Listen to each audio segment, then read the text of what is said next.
Hello, one and all, and welcome to Absolute Bedlam Podcast.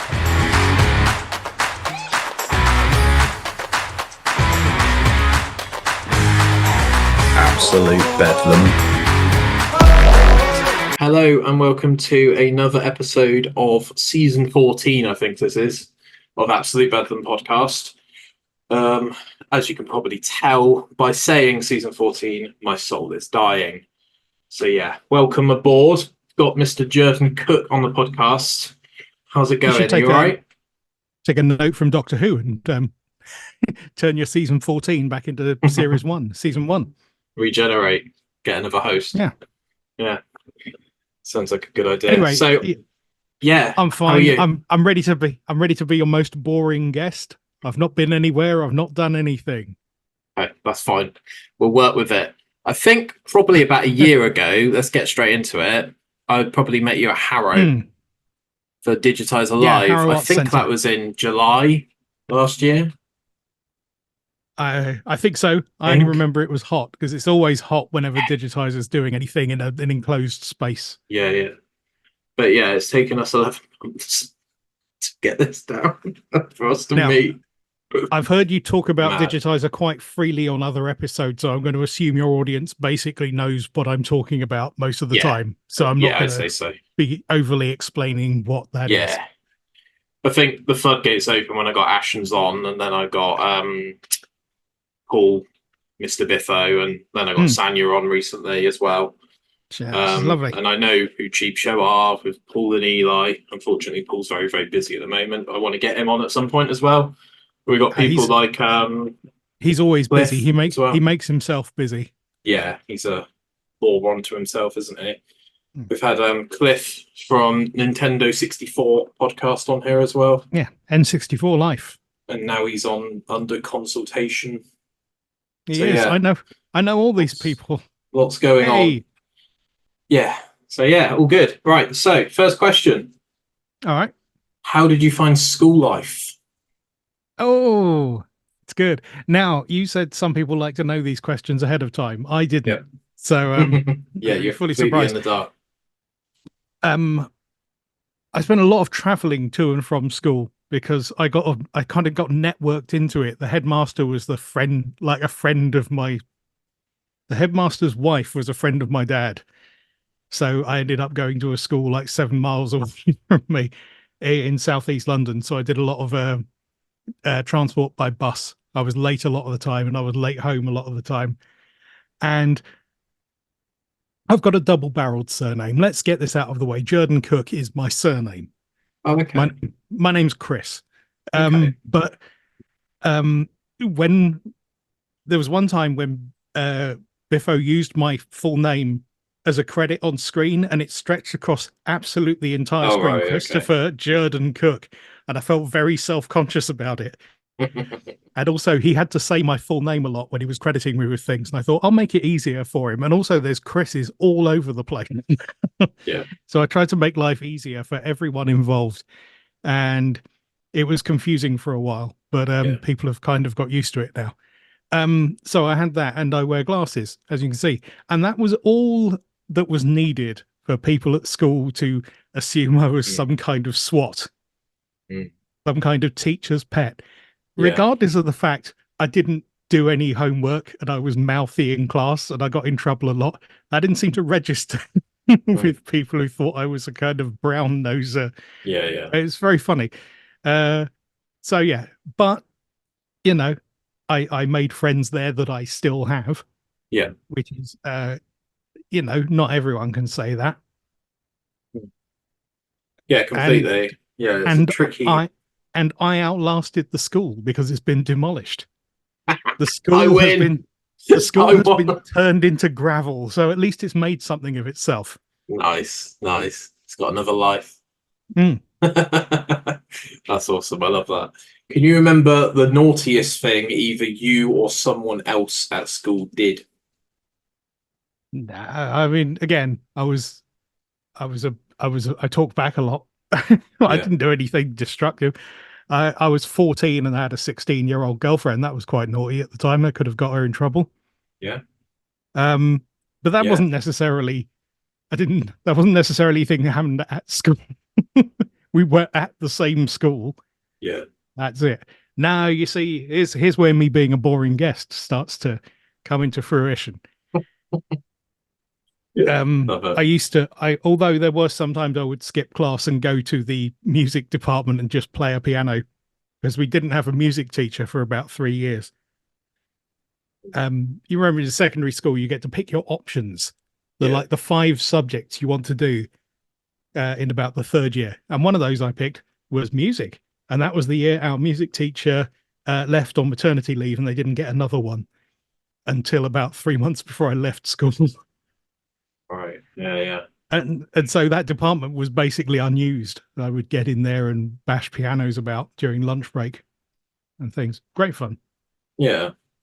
Do you remember the like presets on the keyboards where it was like DJ, DJ? No, I much preferred the actual pianos. Yeah.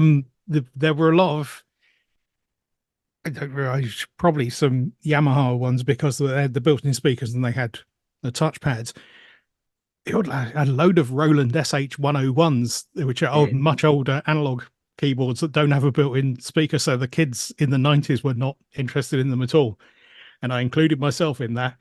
But I really wish I'd liberated one of those, just stuck it in a bag and walked it out. Yeah, I now wish I had one of those, but I don't. And I don't know. I do not know where they went.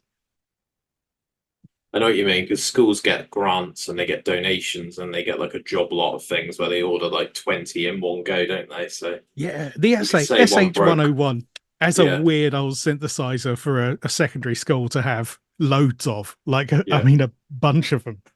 Very weird. Yeah. Awesome. So moving on from school, when did you first start playing music / playing guitar? And what sort of attracted you to that world?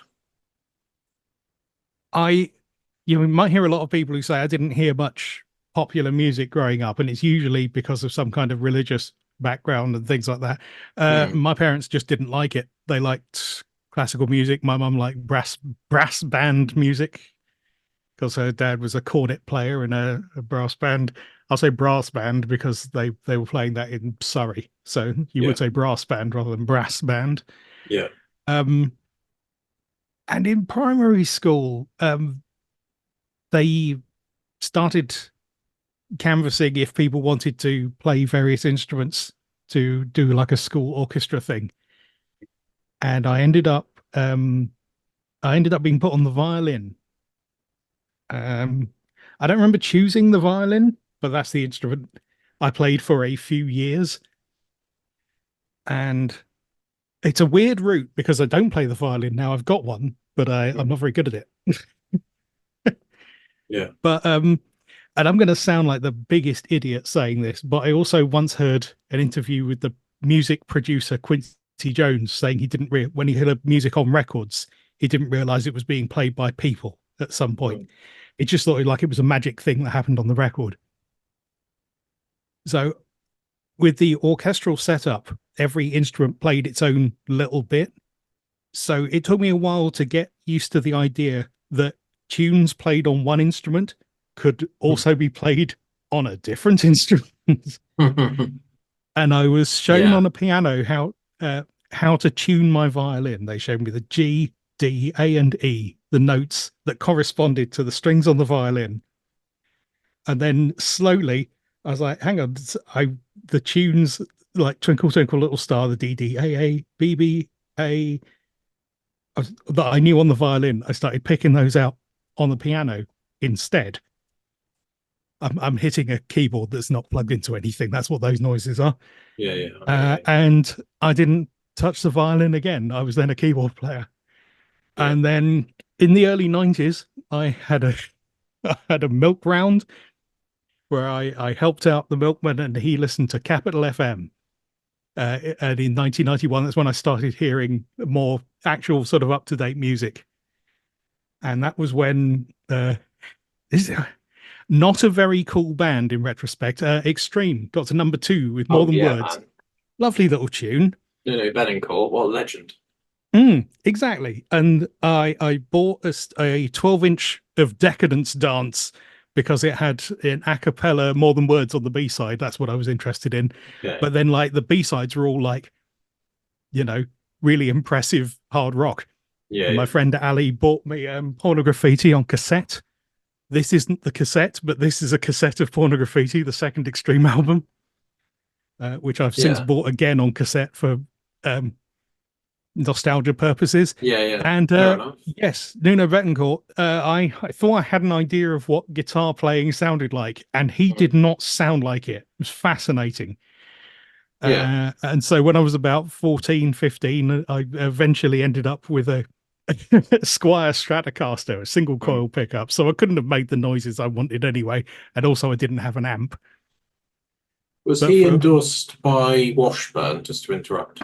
He was endorsed by Washburn. I don't know if he's still technically endorsed by Washburn, but they make the N4, the Yeah. signature guitar, and the N24 and the N2 and the Nelly and all of the other, Yeah. like the 'Cause, Nuno guitars seem to be the main reason people buy yeah, Washburn. him and I Dimebag Darrell from Pantera are the only people that I know of that have like consciously stuck with Washburn. I know mm, obviously Dimebag went to a Dean, mm. but they're the only people I can think of that were Well, endorsees for any period of this would time. make sense because I know Dimebag kept the same bridge pickup, the Bill Lawrence LX500G. Uh, I have a Squire Contemporary Stratocaster, which is a Yeah. Squire with two humbuckers and a licensed Floyd Rose. And I bought a Seymour Duncan 59 and Bill, not the Bill Lawrence company, but Bill Lawrence himself had a company called Wild LX500G, and I put those in the bridge and the neck. So it's kind of like an N4, Yeah. but not really. Are they active or passive pickups? The stock ones in the contemporary are active. These are not. These are passive, and I they mean, sound passives. grand. Passive's the way to go, really, because otherwise, like, I've had so many bases that are active, and I've got something else to worry about. Like, have I replaced the battery in the last 6 months? Is it going to It also sound as loud as it did? And if I go into a studio, have I got a ton of spares? You know? also means that the Squire Contemporary Strat battery pack has now got nothing in it. So I've got a little door on the back of the guitar that I can put things in Yeah, if I yeah. need to. Oh, I've that's never cool. I've Yeah, never yeah. found a use for it, but if I Never ever thought do, of that. Yeah. There was a that's the really way to go. nice bass. I'll send you a picture after this recording that I had. I borrowed off my friend Mel, who might be Mm, listening to this. Her husband is Jim, who's one of my best mates. And it was an Ibanez BTB 500, I think it was. It was like a sort of maple brown color, and it lovely. had some of the nicest like hardware on it, and it had a really cool little bit of innovation on it where you'd plug your guitar lead in and the Yeah, guitar lead would not come out unless you press this little red clip. good stuff. So, because the amount of people that just plug directly in without going over the strap, that used to Mm, really bother me. That was one of the things when I stopped playing music. That was one of the things that I would always subconsciously look out for in gigs. yeah. So you know someone's going to tread on their lead and unplug their Exactly. guitar instantly. Yeah. Yeah, and plug the whole part, not just, oh no. And then you'd get that awful noise where someone would plug a live guitar lead that's plugged into an amp into a guitar, and you're just like, oh my god, that's like Yeah. that could be a very expensive mistake doing that. So anyway, But yeah, so that's it. Nuno Bettencourt was my course into the guitar. Now cool. I don't sound like Nuno Bettencourt when I play. I don't have Yeah, anything like that level of chops, and also like much like my school homework, yeah, I don't really practice. I got to like a yeah, level of competence in yeah, about yeah, two yeah. years of playing, and then I've stayed there I know what for you 30 odd years. mean. Can you remember the first song you learnt on guitar? It might have been more than words, but more than likely it was one of my own creation, like just three chords, you know. Yeah. But no, it would have been something like, Sloop John B or something from one of the books Mm. where you learn A, D, and E, and then you're away. Did So you no, ever? Sorry. Yeah, that's all right. Did you ever find yourself just playing riffs from songs, or were you quite adamant that you wanted to learn the whole song from beginning to end? So Oh no, a lot of I've people, never. a lot of people just learn the main riff of "Smoke on the Water," you know? Yeah. I learn bits of songs, whether it's on keyboards or on guitars. I am a fiend for not sticking with, or indeed just playing through a whole song when I pick an instrument up. Yeah, Um, so yeah, fair but enough. also like it took a long time because of, again, my lack of sort of knowledge of music at the time. It took a long time for me to discern what bits on records were guitars. I heard someone playing the guitar riff for Huey Lewis and the News, "Power of Love." I didn't Yeah, know yeah, that was a yeah, guitar. I did not know that was a guitar. To me, yeah, guitars strummed chords. That's what they sounded like. yeah, yeah. I know Uh, what you mean. and sort of, there's a lot of guitar in Ghostbusters, Ray Parker Jr., but you wouldn't know that either, and because if you're Yeah, expecting a certain kind of guitar playing, yeah. Is it the sort of bend? Is that the note of the guitar, like a string bend? no, I think there's a really just a really sort of palm muted Mm. in there, Yeah, yeah, and the Power of Love stuff is, it's also palm muted, but there's a lot of like double stops, bit like Le Freak, mm, you know, where you're playing a riff but on like two strings at once and only on a yeah, couple of frets, fret 5 and 7. I before we did this, I tried 5 different ways of making uh trying to make music I'm playing come into the audio stream, either on yeah, keys or on guitar or whatever, so I could put little, I could demonstrate things like that, and yeah. none of them worked. They all got Fair enough. progressively worse. So I'm Nah, afraid you just have to put up with me going da da da da that's da cool, da. man. It's all good. Um, there's a question I was going to ask. I've completely forgotten what it was. Did you take guitar lessons, or are you majority self-taught? No, I there was a teacher at school who did attempt to teach me guitar in the same way I had a someone who attempted to teach me piano, but I'm bad at learning from Right. people. I was bad at learning academic subjects, and also I was bad at learning these things. I was very good at copying TV themes and trying to Mm. play those in the lessons. Yeah, yeah. um, No, fair enough. but yeah, it was my main takeaway from those is that was the guy who made me take the guitar I was holding and turn it backwards and hold the strings against myself to stop me fidgeting on the guitar while he was talking, Okay. which suggests I was not paying attention to him at all. Yeah, I've not heard of that before. Yeah. It, One it thing. did the job very, very effectively. Yeah.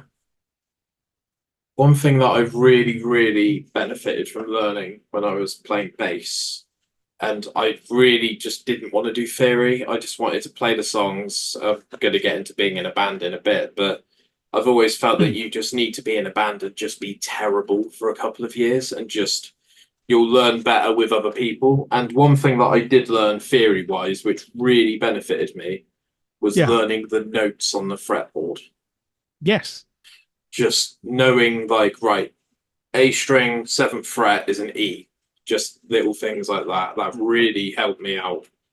Hmm. But yeah, other than that, like scales and arpeggios and sort of modes and all that sort of stuff, I just wasn't really bothered by any of that. But yeah, I know what you mean, and that's a method of music learning I've never really had in terms of getting together in a group of people and recording. I've basically always been multi-tracking myself at home yeah, yeah, ever since I was about 8, and I had 2 tape recorders with yeah. a DIN lead, and Wow. I could record my voice on one cassette and then Yeah. record that from that to another machine that would take a DIN lead, but you could also, there was a balance knob between source it would take from the DIN lead and information it would take from the microphone. So if you put it 50-50 and you played the tape of your voice, and you could sing again over the top, and it just build, and then I'd swap the cassettes over and just carry on going Okay. and build up tracks of Layers. harmonies like Yeah, that. yeah, yeah. They weren't any good. Just me singing like the Wombles theme or something like that. But because I was 8. Yeah, fantastic. And then Awesome. I had the famous Amstrad Studio 100, the poor quality hi-fi with a 4-track built into it.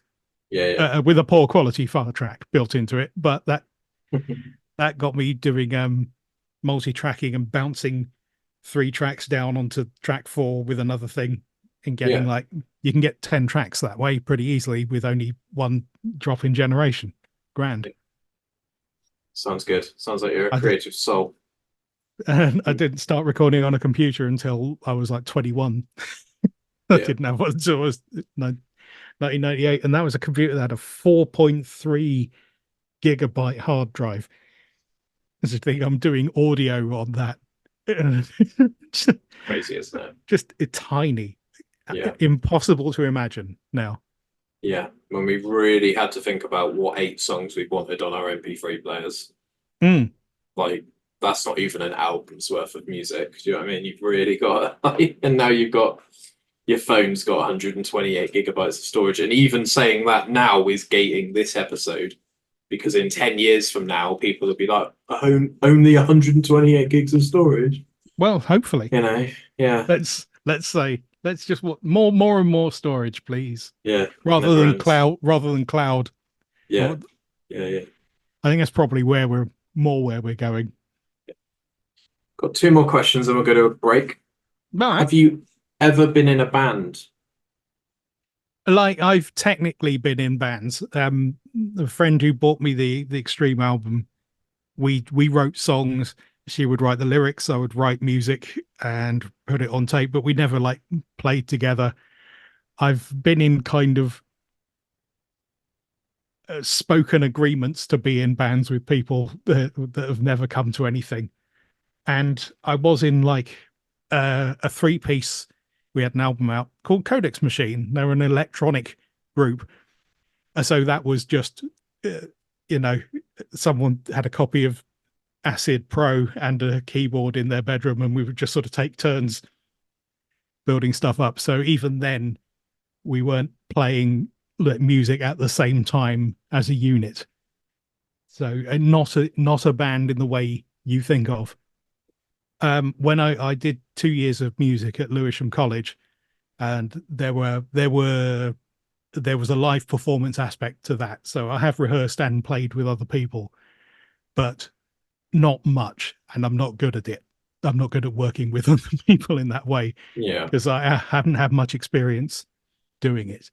I think there's a way to still make that work, though, because you can be a session musician, or you can just do recordings, or you could become a teacher, or, some people that don't actually get teachers themselves actually become very good teachers if they can get the student on side, That has been suggested to me, but I am as bad a teacher as I was a student as well. I'm poor at conveying information.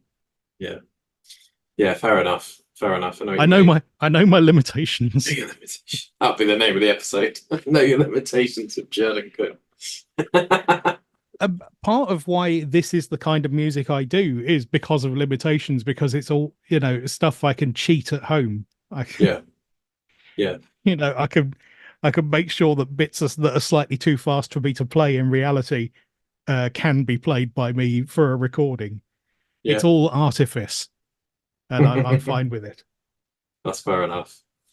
Last question before we go to a break. How do you approach writer's block as a creative musician? I'm going to sound like the biggest knob here, but I've never really had it.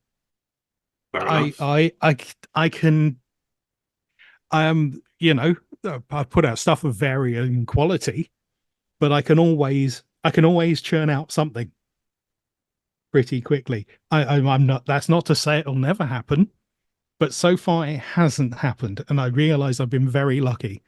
Even if all I'm doing is, writing the accompaniments for songs about poo, which is what I'm asked to do more than anything else. I've heard from people that have had it, even as authors writing books, the best thing to do is to get out of your environment and go for a walk. Yeah, that would make sense. Just do something else, because I come from a very technology support background, and a lot of people, they'll get really into the minutiae of like a line of code, and they need to just step away from their setup. They need to like go to the shop, buy a sandwich. They come back and they're like, "Oh, right, well, that's a full stop, not an apostrophe." Oh, I mean, I've had that with perfectionism, and I'm like, I'm not a perfectionist, but I'm a perfectionist up to a point. Yeah. And that point is where I go, this is a song about Sir Clive Sinclair returning from the dead to go and see strippers. I don't need to put quite this much intricacy into it. Yeah. Sometimes you just need to get the tires on tarmac, and 60% is better than nothing, isn't it? Just agreed. Get it up on the internet and get it up on Spotify or whatever, and then it's done. You don't have to worry about it anymore. Yeah, awesome. That's true. That's what happened with Spider Cake, the Ashens song. Got it done and jumped it on Spotify as soon as possible. I'm sure Ashens was happy with whatever you produced. Oh, for God's sake, he's such a legend, Stuart. I really like him. He's fantastic. He's a good lad. Sends a lot of voice memos though. He doesn't like typing. Does he WhatsApp you loads of voice notes? Well, Facebook Messenger, really. Yeah. But yes, he likes to talk more than he likes to type. Just fair enough. He's a busy fella. Quite a strange paradox, really, considering on his YouTube channel he doesn't usually show his face. Yeah, but he does talk a lot. Yeah, he does. That bloody brown sofa. Have you ever actually seen a brown sofa in person? In reality, no. No, I haven't. I'm convinced I understand it's as much of a smell experience as it is a sight experience. And I think it's mostly a chair now. I think it was like what's the word I'm after? Like a modular sofa. Bits of it. Obviously sold bits of it off over the years. Oh yeah. But also, I think he doesn't live. I don't think he doesn't live in the place he used to where the sofa was. So he's taken like just one bit of it to continue to film the videos on. But obviously, so much sort of stuff has been melted on it and things like that. Apparently, it's a bit of a nightmare. Yeah, because for Turn Back, which is his most recent project, the horror film in reverse or something like that, I don't know the full details. I think for his Patreon, he was actually giving people part of the sofa. Yeah, framed bits of the sofa cover. Mental. Little squares. I wish I could sell my sofa for money. Parts of it. Indeed. Well, we haven't put in the work. We haven't put in the work of 15 years of filming on that sofa. That's when I know I've made it, when I can sell furniture for more money than... Fantastic. Right, we'll get into Digitizer in a bit, and then we'll talk about bins, ghosts, and 1 hour left on the planet. So stay tuned. Blimey. Going to go to a quick advert. All right. Well, it's absolute Bedlam, mate. What can I say? You signed up. We'll go to a quick break. Play an advert, and we'll be back shortly. Cheers, guys.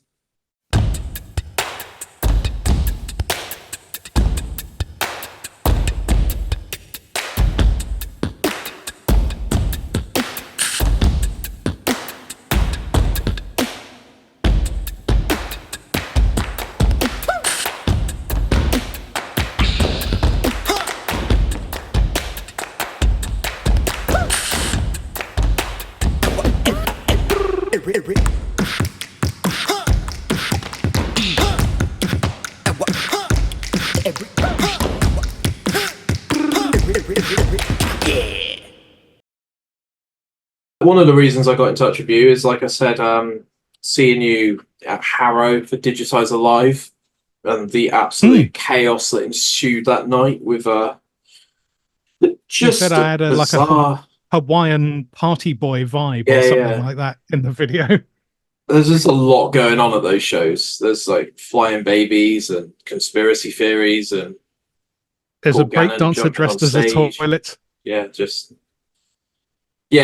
a lot, isn't it? A bit of a sensory overload if you don't know what you've signed up for. If you like, that's not the place, guys. If you bring like someone on a first date, I would actively avoid going to Digitizer Live. That's the first interaction with someone else. Probably the fourth or fifth date, I reckon. Absolutely the best. You go, oh, that we're gonna get on well. If you can survive this, If they we go, can that was amazing, survive actually. everything. Yeah, fantastic.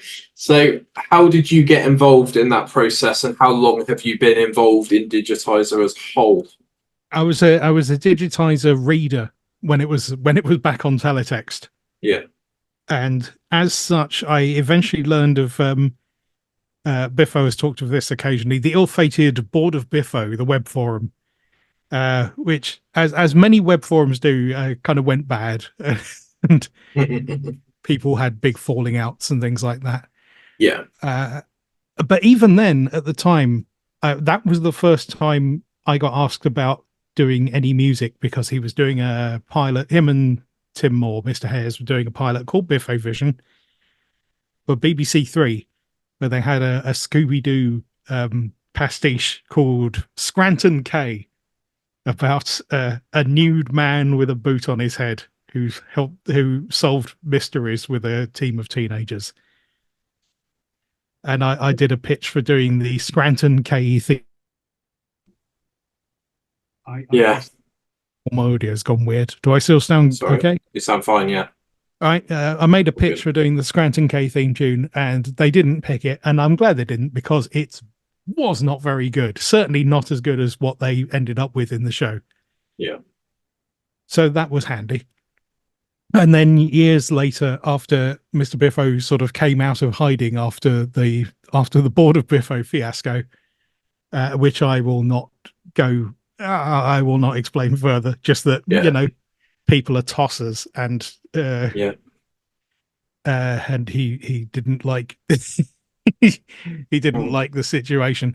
I was one of the people he got in touch with when he came back out into the world at large, and he really sort of relaunched himself at an event at the Cambridge Museum of Computing History, where he did a quiz called Quiz Me Do, which he asked me to write the theme tune for. And I said, with about 10 minutes, I sent him the finished theme tune for Quiz Me Do. That might be an exaggeration, but certainly within the hour. And I think I impressed him with the speed of it, but also he said, like, we've been humming this all evening. Wow. So I made a good first impression. And from there, he went on to do Mr. Biffo's found footage, which I'm in a lot. I don't do all the music because he had a lot of Fiverr people in it. So every occasionally people come up and say, "I love that Steve Wozniak song," and I have to go, "So do I." Wasn't me. But over time, I got to do more and more of the music, and as Biffo has learned how to do music himself, I've got to do less and less of the music. But that's fine. He knows what he wants, and if he's doing it, he no longer has to try and convey to me what he wants in words to then make ambient music sound like that's a very difficult process. I think it's important to like have some semblance of control when you're creating a project. Of like, just Digitizer is just a bit mad, and like you say, conveying that over like a voice note on Facebook or on WhatsApp, or doing a Zoom with someone and humming a melody, you might not quite get the thing that you think in your head you need. Yeah. But I think Fiverr, could be a great place if you've got a bit of money to spend, and it's the world's gotten quite accessible with things like that, hasn't it? Where you need a website designing or you need a voiceover artist, and you just hop on Fiverr, throw some money, and hope for the best. True, but also increasingly you can get a computer to do it, and people don't really care about the quality of the finished product. Yeah, as long as it didn't cost them anything. Yeah, true. And I say that I've tried some AI music generation things. I got an AI to make a post-punk song about AI stealing people's jobs, and it did me a tune called Digital Thieves, which is actually really good. I was very annoyed at how good it was. Have you still got that to hand? I will find it somewhere. Cool. I'd like to put that in the intro for this. I think that could be quite cool. Yeah. AI is here to stay, people. So get used to it. It's like, But yeah, it isn't structured. It's just like 30 seconds of a tune and then it stops again. But I'll take it's it. all right. Awesome. How can people ask you for podcast jingles or other musical jingles? Do you have a Patreon? And I do you find that the cost varies from project to project, or have you got like a static fee? It does vary project to project. I'm bad at asking for enough money for myself. Yeah. But I like to what's the word I'm after? Be flexible within people's budgets. Yeah. But I occasionally, I can manage like 50, 60 quid for a theme tune, which is probably not much really, but it's more than I make elsewhere because I don't have any other source of income. Did So you I'm do all right the with it. Did you do the charity shop showcase thing for Cheap Show?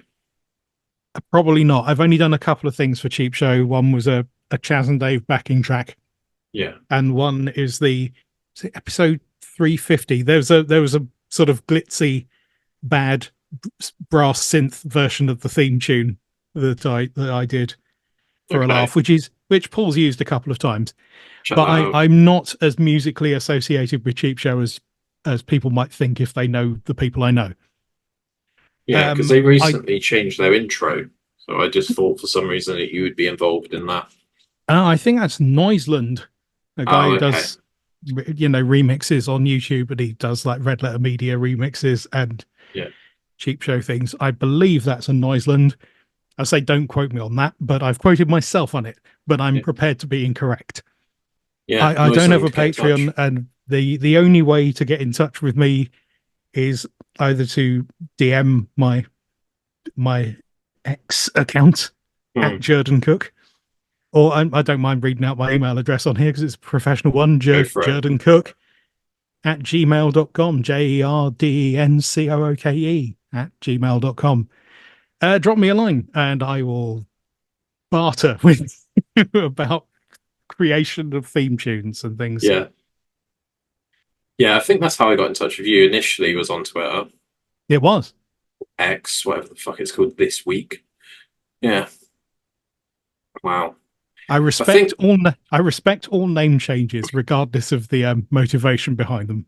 All the nonsense on my newsfeed as well. I think there's quite a good in to have your DMs open on places like that. I found going to like, go on, sorry. I have two main Twitter accounts, but the music one, the DMs are open on it just in case people want to get in touch that way, and that has happened, but not wildly frequently. I'm going to live shows like Digitizer and Ashens. I think him and Ash Frith do like a catalogue read. I do, catalogue. Going to these events in the real world and like a physical thing rather than just watching the YouTube videos, it opens your mind to a lot more sort of like-minded people, and there's always something going on within the community, isn't there? And I'm not too in with it, but I appreciate the feels like everyone's trying to sort of push each other up and trying to sort of help each other out.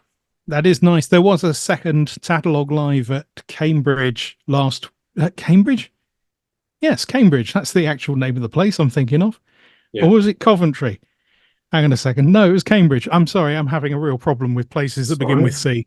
Yeah. Last weekend, which I wasn't at. I was at the first one in Colchester. I don't know if they're all going to be in places that begin with C, but they have been so far.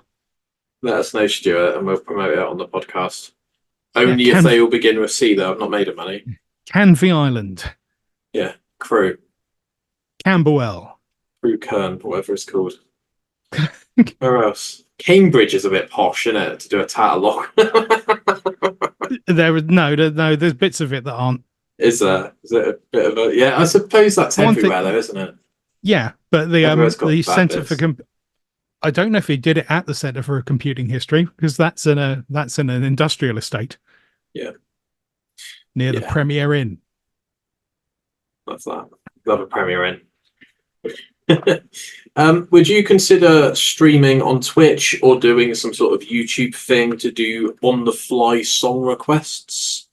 Have you tried something like that previously, or are you I just not interested in any of it? Rather than getting to grips with the technology, I have considered the idea of like composition streams. Mhm. Just like this is the process. But the problem is I don't have a set process either. This is another reason why I'm bad at what I do. And I don't have templates set up. And I don't even have a specific software that I go, this is what I'm doing everything in. Sometimes I go, this is a tune to do on the iPad instead of the computer. Okay. And then even on the iPad, I'm like, is this a Core Gadget tune or is this a Cubasis tune? So like my whole methodology is terrible. It's always on the fly every time. Hmm. Do you think that's something that you can learn at this stage in your sort of musical career, or is it something that has kind of flown by and you're just kind of free falling and riffing as you go now? Oh, I mean, the whole thing is me not really settling on a way to do things. Yeah, I suppose I could do that.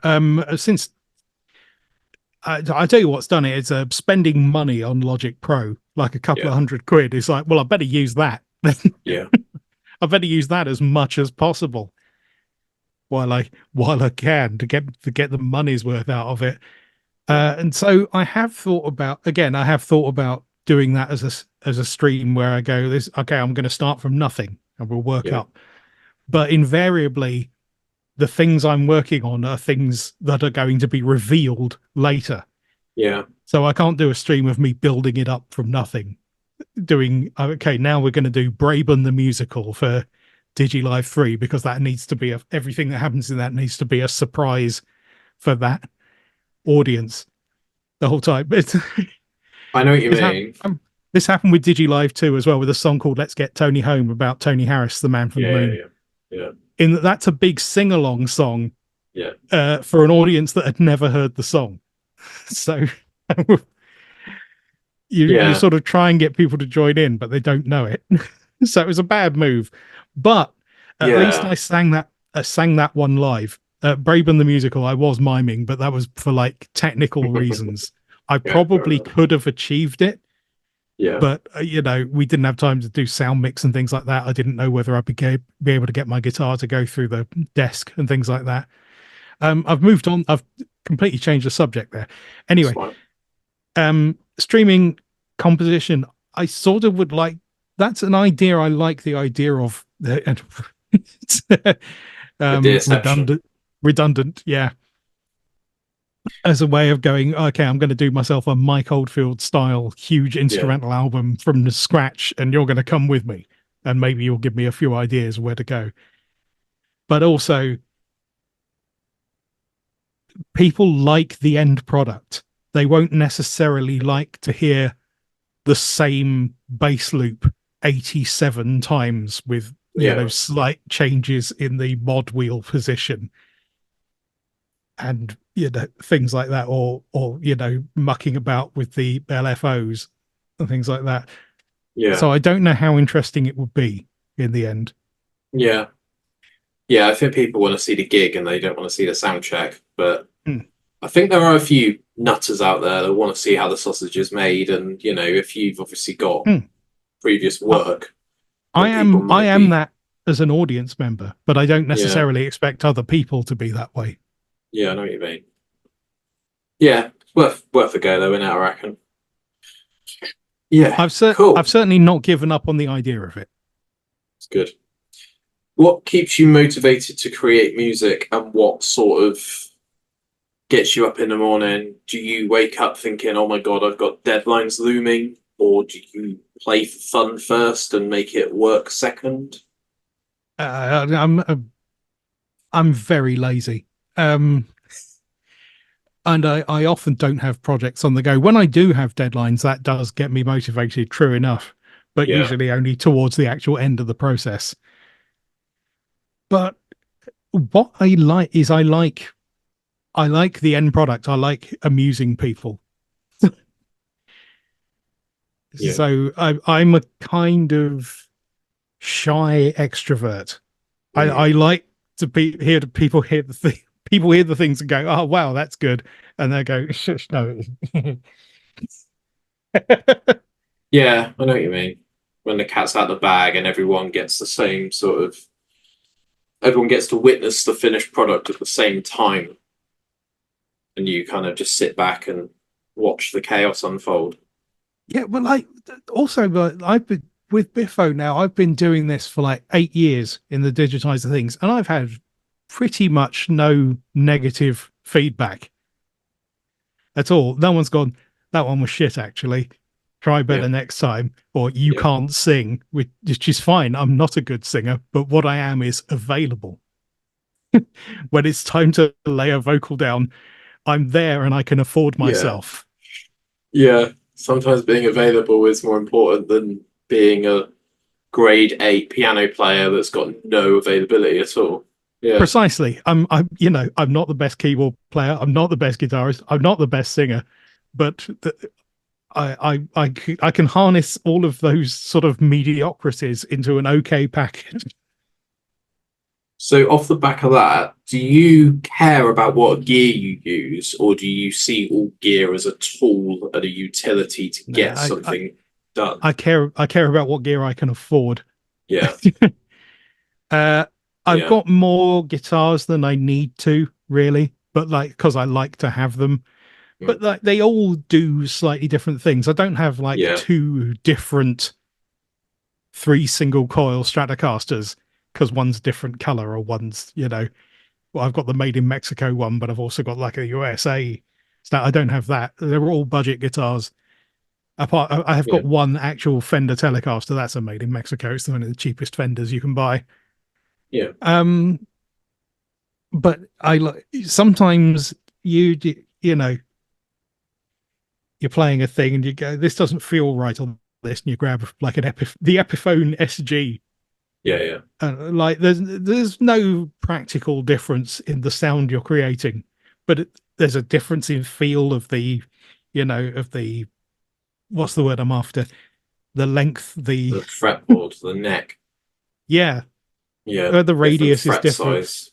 Yeah. I've completely forgotten the name of the length that they give of the, from the nut scale to the 12th fret. Scale length. Thank you. Cool. That. So sometimes I'll pick up that I've got a cheapo Squire Bullet Mustang here, because one of the things I had to do on a podcast was like a sort of Nirvana sounding thing. So like the cheapest, slackest string electric guitar I could find felt correct. But invariably, I don't care much about gear because I can't afford to. Yeah. If I had more money, I might be more discerning, but I'm not. Yeah. If you made your own signature guitar, what 2 features would you put on it that would separate it from potential other signature guitars? I'd have no tone knob and no volume knob, just an on-off switch.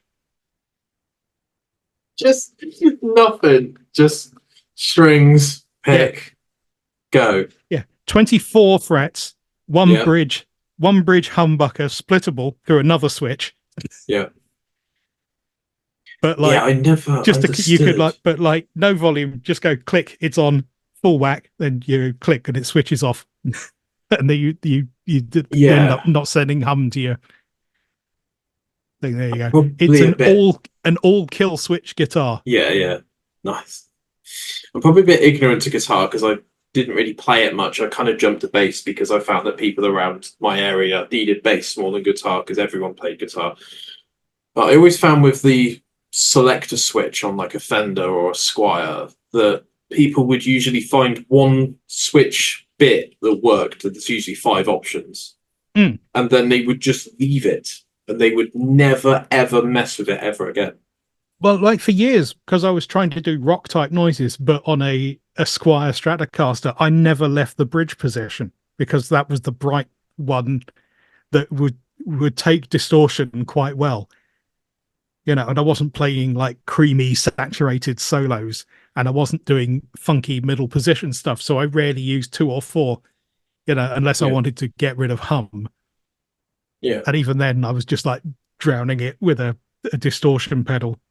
Yeah. But so that I always say that I didn't have an amp anyway. All this stuff was me recording directly into my computer. Yeah. To make music. I did not have an amp for years, possibly actually decades. I do now. Yeah. But I don't use them to record. I also record direct. Yeah. Straight into the what's it called? DI thing. DI. Yeah. But like I've got this is going to be no use on audio, but I've got like little interfaces like this that will plug straight into a thing, positive grid thing that's got a name I can't remember. Did you ever have one of those Line 6 kidneys?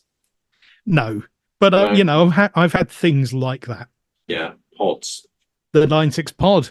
Yeah, fondly remembered by the people who fondly remember it. As well as the spider amp that sounded like everything was collapsing around you constantly. Yeah. That sort of bad digital 90s distortion, I've got quite a what's the word? Nostalgia for now. The first Babylon Zoo album that Jazzman did in his bedroom, that's clearly just like plugged straight into a cheapo, maybe like a Boss or a Zoom distortion or something like that. It doesn't sound like he mic'd up an amp. Zoom. What about that? Now this is Zoom.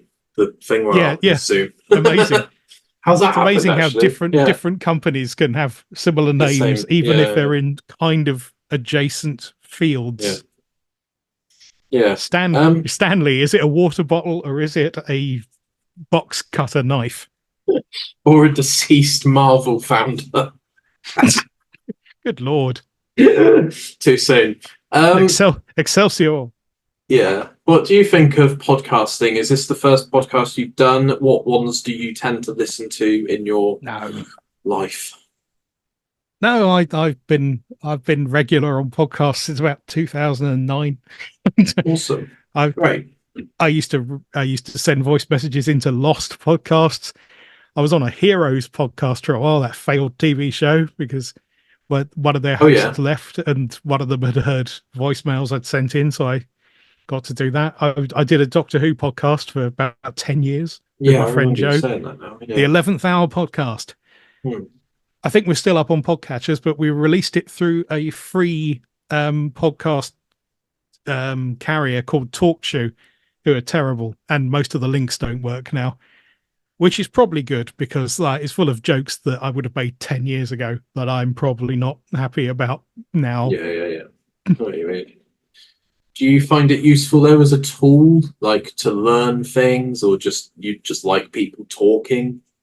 I have done, and I'm technically do have 2 podcasts on the go. It's just that they haven't recorded an episode in years because I'm bad with motivation. Unlike yourself, you seem to be very good with motivation, unless this is a thing you do to yourself to keep yourself going in the Paul Gannon style. Trying my best. Yeah, I'm just waiting for Paul at this point. No, I always have to be doing something, but I'm also trying to learn to calm down. But when I was playing music, that was my thing. Whereas now I'm not playing music, I have to satisfy that itch somewhere. So I need to have like a bucket of water filling up at all times. And I don't like having loads and loads of availability and loads of free time. I could probably jack this in and just read loads of books, but I'll stop doing this when it becomes less fun. But currently, I'm having a really good time with it. So I technically do have 2 current podcasts, but again, I won't be plugging them because they haven't had an episode out in years. A podcast about Press Gang, which I do with a Canadian friend who'd never seen it before. Yeah, and a podcast about the Amityville horror movies. Oh yeah. Niche. The potentially endless podcast. So the thing is, at some point, someone realized that you could just put Amityville in your horror movie title and no one can stop you because it's a place. And, some of the things that happened in the Amityville horror are documented real life events that you can't stop people referring to in their movie. And so all of a sudden it just became a thing that there was about 87 Amityville busy year. That's very much an exaggeration. Yeah, I know what you mean. Yeah, I'll have to check that out. Well, we've only managed one episode, and then there was a pandemic, and then I've been too lazy to get, Were get they in started person again. then, or were they all over Zoom? No, this one was in person. The one in Canada was a kind of a Skype job. We recorded ourselves at each end, and I would produce them, and I would record everyone separately, and I would move the individual bits around if I needed to make sure we didn't clash with each other. Yeah. Or if there was a bit where I wanted us to both say something simultaneously, I would line it up. I would put too much work into those. Yeah. Again. Yeah. But that's where I thought I was doing something a little more, more worth the intricacies than a song about Clive Sinclair coming back from the dead to see some strippers. Yeah. Sorry to harp on that one. That's a good song, Biffo. But I'll tag him in that bit. No, it's fine. That's just it's one of the most recent examples, so it came to mind more readily. Like, fair enough. Cool. Well, we've got 3 more questions, then I'm going to let you plug your stuff.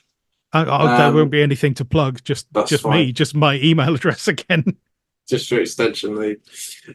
When you got to take the bins out, do you know which bin you need to take out which week? Yes. Please divulge. Please elaborate. It's the Wednesday. Most important question. It's Wednesday here, and they deal with all the bins. They take the rubbish bins and the recycling bins, but they take them from the place outside. We don't need to do anything as long as we put the stuff in the right bins. They do it, and then we have to put them back in the right places. But that's our own problem. But we live in a communal block, so it's not just us. Yeah. Everyone has to deal with it.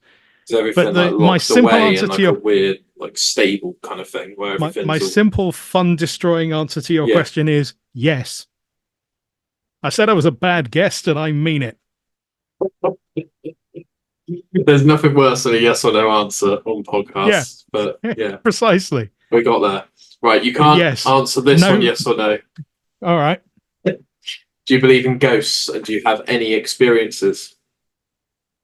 No, it's 2 questions. I would now say no, I don't.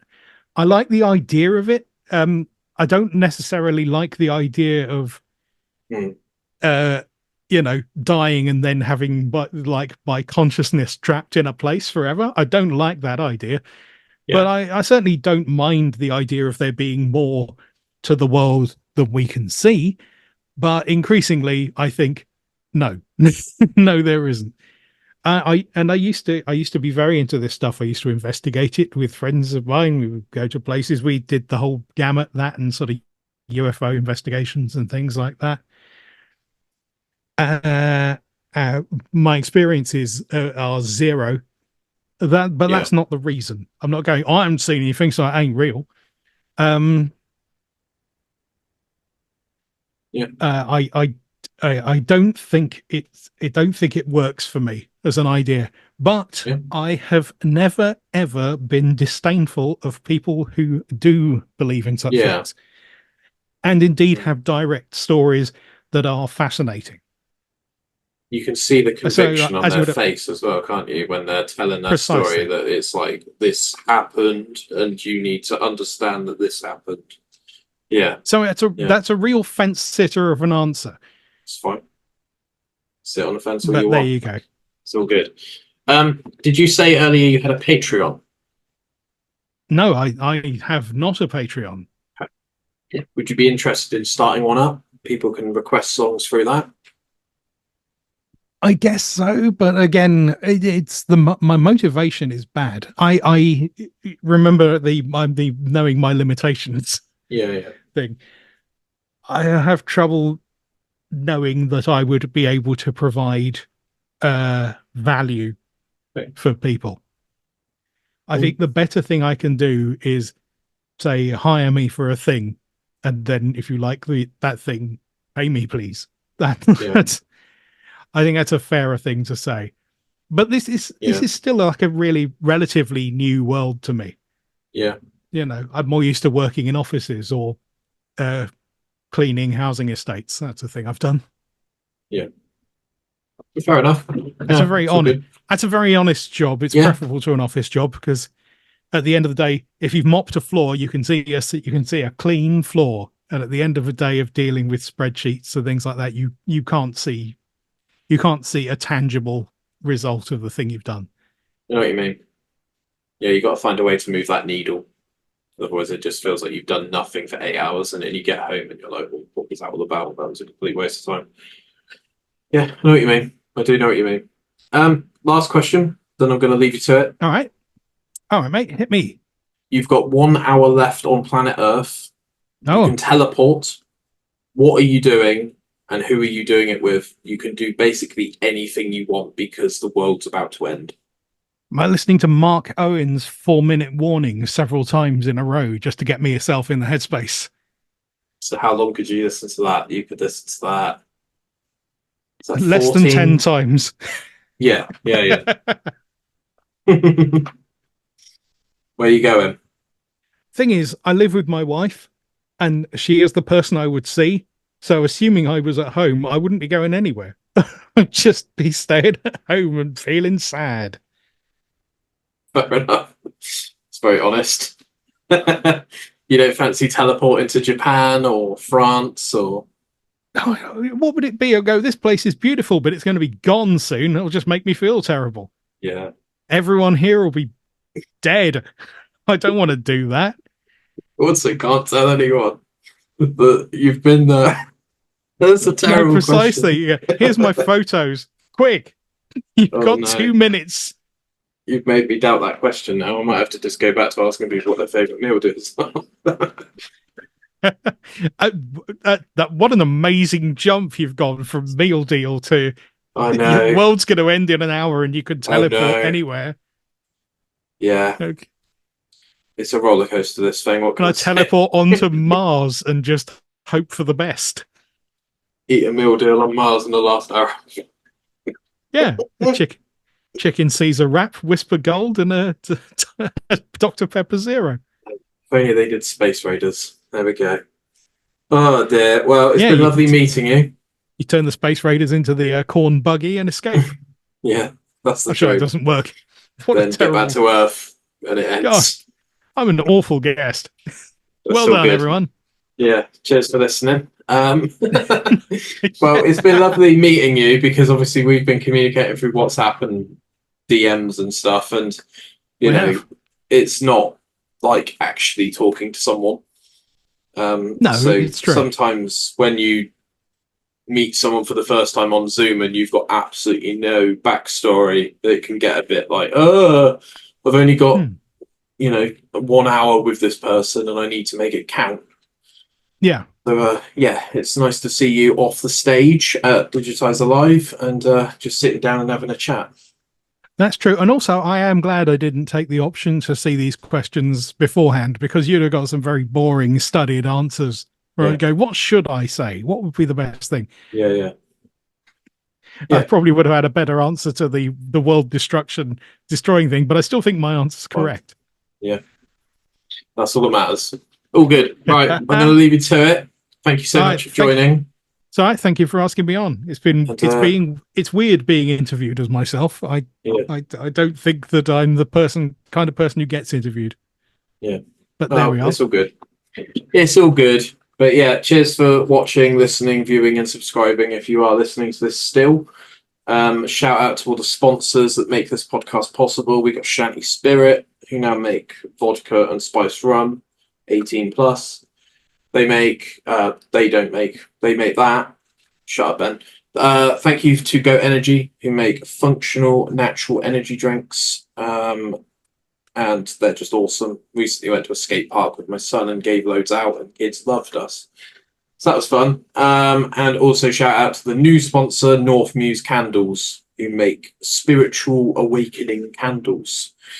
I love a candle. And people are often surprised by that. So there we go. But yeah, check out my Instagram if you want discount codes for any of those products. And as always, thanks for listening, and thanks for putting up with this absolute waffle. All right. Cheers, guys. See you in a bit.